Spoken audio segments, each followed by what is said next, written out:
Hi, నేను మీ doctor Abhinandan Reddy. ఇవాళ మనం పెద్దవాళ్ళలో గూని గురించి మాట్లాడుకుందాం. పెద్దవాళ్ళలో మనం సాధారణంగా చూసే గూని మన వెన్నుముక్క ఒక సైడ్కి వంగిపోవటం వల్ల వచ్చే కారణాల గురించి ఇవాళ మనం తెలుసుకుందాం. పెద్దగా అవుతున్న కొద్దిగా, ఏజ్ వస్తున్న కొద్దిగా మన జాయింట్స్, మన డిస్క్స్ అనేవి మెల్లిమెల్లిగా అరుగుతూ వస్తూ ఉంటాయి. అవి కరెక్ట్గా అరగకపోవటం వల్ల ఏమవుతుంది అంటే మన స్పైన్ ఒక సైడ్ వంగిపోవటం జరుగుతుంది.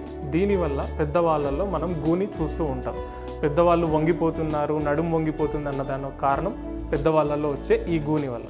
పెద్దవాళ్ళకి దీనివల్ల వచ్చే ప్రాబ్లమ్స్ ఏంటి అంటే, ఒకటి మన వెన్ను నొప్పి, వెన్నులలో కింద భాగంలో నొప్పి, సైడ్స్కి నొప్పి, లేదు అంటే మన తొడలల్లో, కాళ్ళల్లో నరాలు లాగేస్తున్నారన్న కంప్లైంట్ మేజర్గా మనం వింటూ వస్తుంటాం. దీనివల్ల ఎందుకు మనకు ప్రాబ్లం అంటే, ఒక పక్కకి మన స్పైన్ వంగిపోవటం వల్ల ఒక పక్కకున్న నరాలు లాగిపోవటం కానీ, ఇంకో పక్కకున్న నరాలు ఒత్తుకుపోవటం వల్ల కానీ మనకు కాళ్ళకు సప్లై చేసే నరాలు దెబ్బతింటూ ఉంటాయి. దీనివల్ల మనకు పెద్దవాళ్ళు ఎక్కువ దూరం నడవలేకపోవటం కానీ, ఎక్కువసేపు కూర్చోలేకపోవటం కానీ, ఎక్కువసేపు నించోలేకపోవటం కానీ కంప్లైంట్ చేస్తూ ఉంటారు.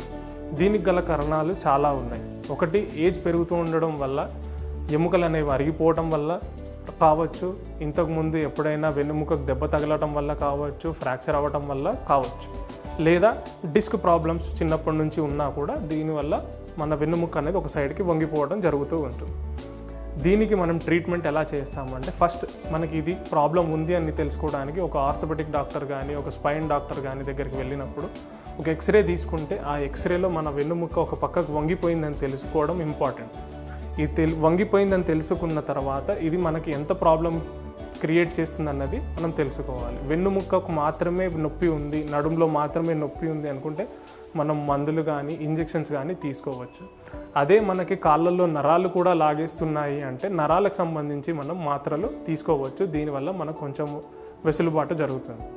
దీనివల్ల కూడా మనకి ప్రాబ్లం తగ్గట్లేదు అనుకుంటే నడుములో కానీ, నరాలకు సంబంధించి కానీ మనం కొన్ని ఇంజెక్షన్స్ తీసుకోవటం వల్ల ఈ నొప్పి అనేది టెంపరీగా తగ్గే అవకాశం చాలా వరకు ఉంది. ఇలా మనం 2 నుంచి 3 మాటలు ఇంజెక్షన్స్ తీసుకోవచ్చు.